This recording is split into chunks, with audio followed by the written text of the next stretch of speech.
Hey hi everyone, welcome back to my another blog. আজকে আমরা হঠাৎ প্ল্যান করি ভূতের রাজা দিলবরে খেতে যাব বলে। তো কথা হচ্ছিল অনেক দিন আগে থেকে, কিন্তু হঠাৎ আজকের দিনেই যে যাব সেটা ঠিক ছিল না, কিন্তু সেটাই হঠাৎ করে ঠিক হয় আর কি। তো আমি দেরি না করে ঝটপট করে রেডি হয়ে স্নান করে উবেরটা বুক করে নিই। রেডি সেডি হয়ে গাড়িটাও চলে আসে, তো গাড়িতে বসে পড়ি। এবারে আমরা বেরিয়ে পড়ি রেস্টুরেন্টের দিকে। তো এই আমার আজকের লুক ছিল, আর জানলার ধারে বসে হাওয়া খেতে খেতে আমি চললাম এবারে ভূতের রাজা দিলবর রেস্টুরেন্টে খাবার খেতে। অনেক দিন ধরে ইচ্ছে ছিল, কলকাতার মানুষের কাছে এটা নতুন কিছুই নয়, কিন্তু আমি এই প্রথমবার যাচ্ছি বলে আমি একটু এক্সাইটেড আছি আর কি। আর এটা শুনেছিলাম দুর্গাপুরেও আছে, তো আমি প্রথমে কলকাতায় ট্রাই করছি, দুর্গাপুরেও ট্রাই করব যখন, তখন সেই ভিডিওটা অবশ্যই শেয়ার করব তোমাদের সাথে। কথা বলতে বলতে এই দেখো পৌঁছে গেছি রেস্টুরেন্টে। এটা হচ্ছে ভূতের রাজা দিলবর, যেটা কিনা সেক্টর 5-এ আছে। এবারে আমি ভিতরে যাচ্ছি। ভিতরের যে ডেকোরেট করেছিল, যেরকম সিনেমাতে দেখিয়েছে ঠিক সেরকমই থিমগুলো সব সাজানো হয়েছিল। আমার তো খুবই ভালো লেগেছে এখানে। আর তোমাদের দেখায় এখানকার প্রত্যেকটা জিনিস, তোমরা দেখো কেমন হয়েছে, কমেন্টটা অবশ্যই জানিও আর কেমন লাগছে। আর এটা হচ্ছে মেনু কার্ড, যেখান থেকে আমরা অর্ডার করব। তো এখান থেকে আমরা একটা থালি অর্ডার করে থাকি, কিন্তু তার আগে আমি চেক করছিলাম প্রত্যেকটা জিনিস আর কি। আর এই যে পেন্টিংটাও খুব সুন্দর ছিল।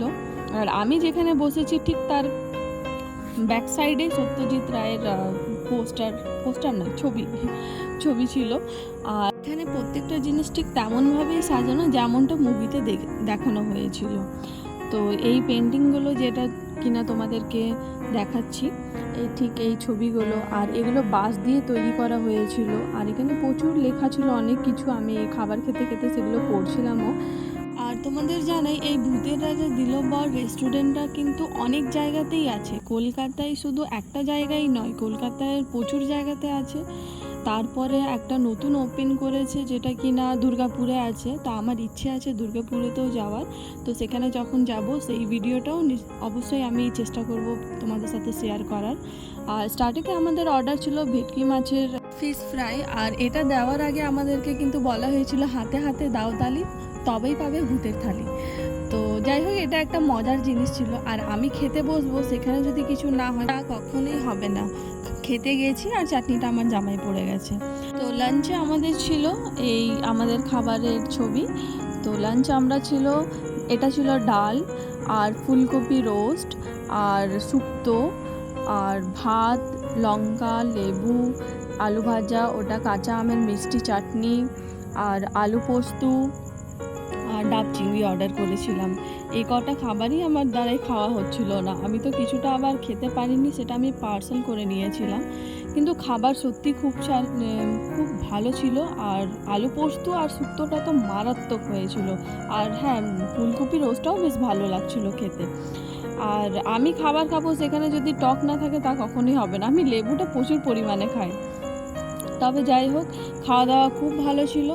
আর তোমরা আমার ভিডিওটা দেখো, কেমন হয়েছে অবশ্যই জানিও। ভিডিওটা লাইক, কমেন্ট, সাবস্ক্রাইব অবশ্যই করে দিও। আর কিছু ছবি তোমাদের সঙ্গে শেয়ার করছি। 2005 সালে এই ভূতের রাজা দিলবর যে রেস্টুরেন্ট, সেটা ওপেন হয়েছিল। আর এখানে তারপরে আমরা যখন রেস্টুরেন্ট থেকে বার হয়ে আমরা যাওয়ার সময় তো আমরা উবের করে নিয়েছিলাম, কিন্তু বাড়ি ফেরার সময় আমরা বাস আর অটোতে করেই যাই। আর যেটা খেতে পাইনি সেটা পার্সেল করে বাড়ি চললাম। তো টাটা, বাই বাই। কেমন হয়েছে অবশ্যই জানিও, লাইক কমেন্ট অবশ্যই করে দিও।